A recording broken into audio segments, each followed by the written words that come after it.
Hi guys, welcome back to another video. In today's video I'm going to be using the uncrowned champion Charles Oliveira, and there's going to be some Division 17 gameplay in the first gameplay clip, and in the second I'm not too sure what division I'm in. This is just me sort of highlighting Charles, but it's just little highlights here from me on the grind to reach Division 20. I haven't played too much of this season, but obviously Charles got a new character buff and he got a new animation. Like, if you look at him, he just looks 10 times better, a lot better than he did before. We've now got the blonde Charles in the game. It'd be cool if they had the corners in to the next UFC 5, if they had the unique corners and then you can see his corner all with the blonde hair as well. I think that'd be a pretty cool detail. But yeah, he is the uncrowned champion. Obviously, apparently missed weight. Obviously that's a big skeptical on whether he did or didn't, but yeah, missed weight and then absolutely demolished Justin Gaethje. I mean, this man is just unbelievable, and he's scheduled to fight Islam Makhachev October 22nd in Abu Dhabi, which is crazy. He's going to be fighting Islam, basically, where Islam's going to be a fan favourite, and it just shows that Charles just doesn't care. He'll fight anyone, any place, and it's going to be very, very interesting to see how that plays out. But yeah, so I thought I'd get some gameplay in with him, and I think this video will be titled something like "Why You Don't Shoot a Single on Charles Oliveira," or "Why You Don't Jump on Top of Him to Try to Finish the Fight." And you will see why in this video here. I mean, there's a reason no one does it in real life, and I think there's a reason that no one should do it on the game, but we'll get more to that in a minute. But just want to say a huge thank you for all the support on the video. Obviously, this was scheduled to come upload a couple days ago. Originally the video was going to be the Daniel Cormier and Khabib one, as requested by Scouten, so shout out Scouten if you're watching. But I currently need a little more time to work on that video, just because I'm getting a lot of rage quits and stuff, and I don't like showcasing that to you guys. I like to have a good breakdown of fights, so just bear with me on the Khabib and DC video. And also, it's been a pretty busy couple of days. My birthday yesterday, turned 23, so yeah, I had a lot going on with that. But sorry that this wasn't uploaded slightly earlier, but hopefully you guys still enjoy. And as you can see right now, when we was on the feet, this Dustin Poirier was very, very pressure heavy, really trying to break that block, and that's something that I've noticed a lot more of in this season on my way as I'm ranking up, is that I'm coming up against a lot of people who are just willing to just stand in the pocket, trade, and just completely annihilate your block.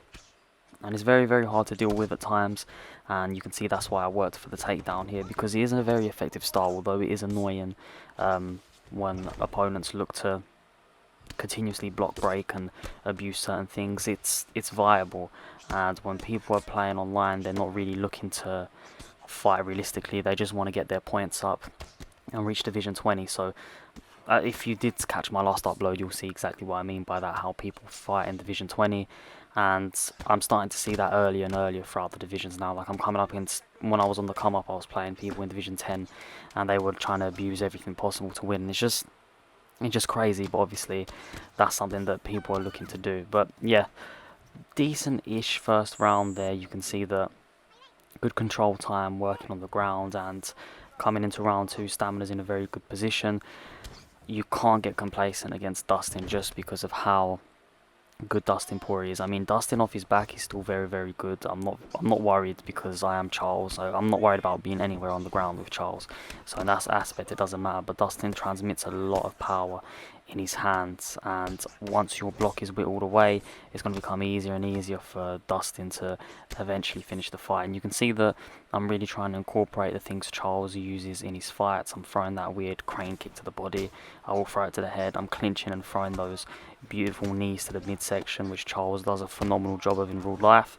It's a shame they don't have that animation where he grabs them and he like jumps and pushes both, like he pushes off his first knee and hits him with the second, but he pulls his opponent's head down. You saw him do that in both the Justin Gaethje fight and the Dustin fight. Those knees are absolutely terrifying. Once he gets in that Muay Thai clinch, it's very, very hard to deal with, and he has the ability to just pull guard as well, which is something that I do like to utilize when using Charles online. You can see I'm dealing with a lot of pressure here, remaining calm. Teep kick to knock down Dustin there, another teep kick, go for the crane kick to the midsection, and I'm trying to keep it realistic but also being respectful to my opponent. I've got to know that Dustin does carry a lot of power, and although Charles likes to put himself in that risk of getting knocked out or hurt is something that, as the game progresses, as the rounds go on and your chin health whittles away, you do have to slightly take a more cautious approach, a slightly more measured approach, because it's not worth just, getting knocked out. And these crane kicks are starting to get caught now. However, it's good because with the crane kick you can mix it up, go to the body or to the head. As you see there, I try to go to the head, and I was trying to tee up my opponent by going body, body, and then head. You can see I'm throwing it there again.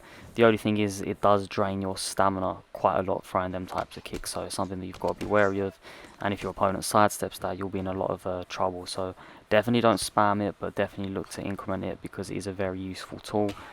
Dustin does a good job there of catching it again, but overall the pressure's definitely slowed down. I'm not sure if that's just because of the work done to the body of Dustin Poirier, or if it's just because my opponent's having a hard time reading what's coming at him.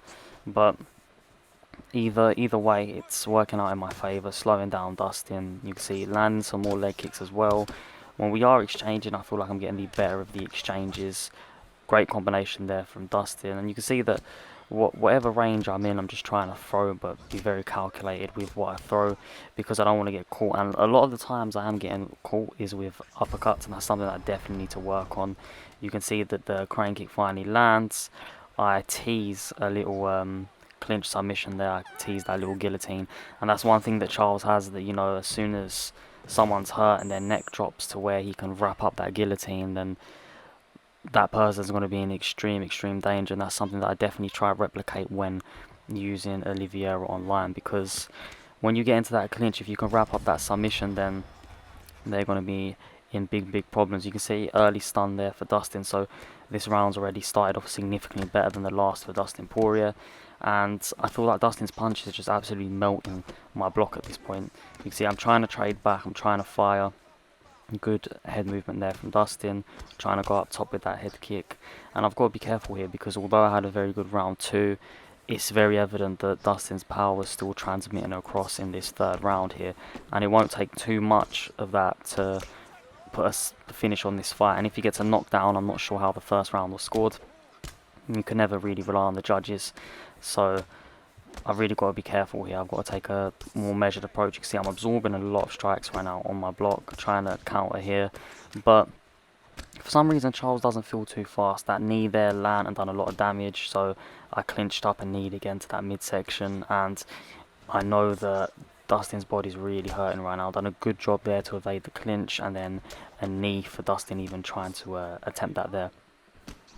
And right now you can see Dustin's really trying to pressure. I think right now Dustin thinks that he's down 2 rounds, which he may be, so definitely needs a finish, or just needs a strong third round to get those 2 rounds within the first, maybe in the third. I'm not too sure how the first round was looking in terms of stats, but right now here I am also looking for the finish. You see he landed a beautiful switch kick, go for the crane kick to the midsection there, and that's one thing that was utilised very well by myself in this fight, is the kicks to the body, just absolutely draining Dustin. Go for the clinch there, because I was going to go for 2 more knees to the body. Nice teep there, and that was meant to be a teep, the transition to a knee. He shot for that single, and we get him in the clinch.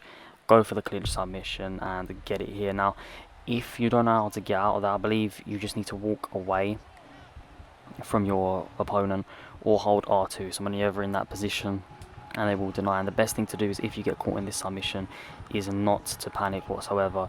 Just move very slowly, don't get agitated, because a lot of guys use this in Division 20.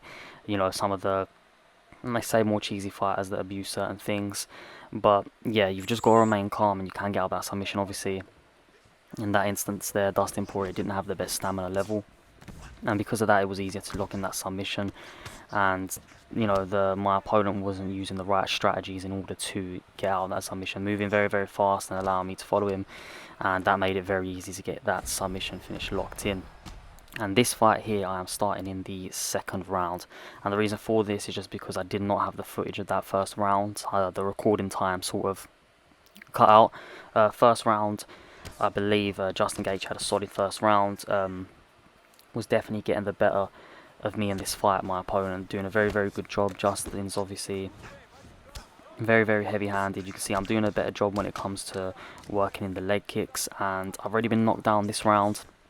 and he didn't opt to get on top, which is definitely the right decision, because if you get on top, we all know what's going to happen. So clinch here, land 2 knees to the midsection, 2 beautiful hooks after that, and then a leg kick for Justin's troubles. You can see teeing off there slightly, but you've always got to be careful because of how powerful Gaethje really is. So I'm trying to give respect where it's due. I don't know why I went for that leg kick. I don't know what in my head said that was the right thing to do. Terrible, terrible mistake. Like, distance management is such an important thing, and when you mismanage a situation like that, it shows you what can happen. You can get in real trouble. So jumps on top to try to get the finish, messes up big time, and this is why you do not jump on top of Charles Oliveira, because you'll get yourself in a situation like this and it will be a wrap. There's a reason that people don't do it. And yeah, don't think because it's in the game it's slightly different, because if you jump on top of me and I'm using Charles, you will get submitted. So that's the video for today. I hope you guys did enjoy it. If you're new around here, don't forget to leave a like and subscribe for more UFC 4 content. Next video will be the Khabib and DC joint video, the real Smash Bros I'll probably call it. So yeah, thank you for watching. I'll see you next time.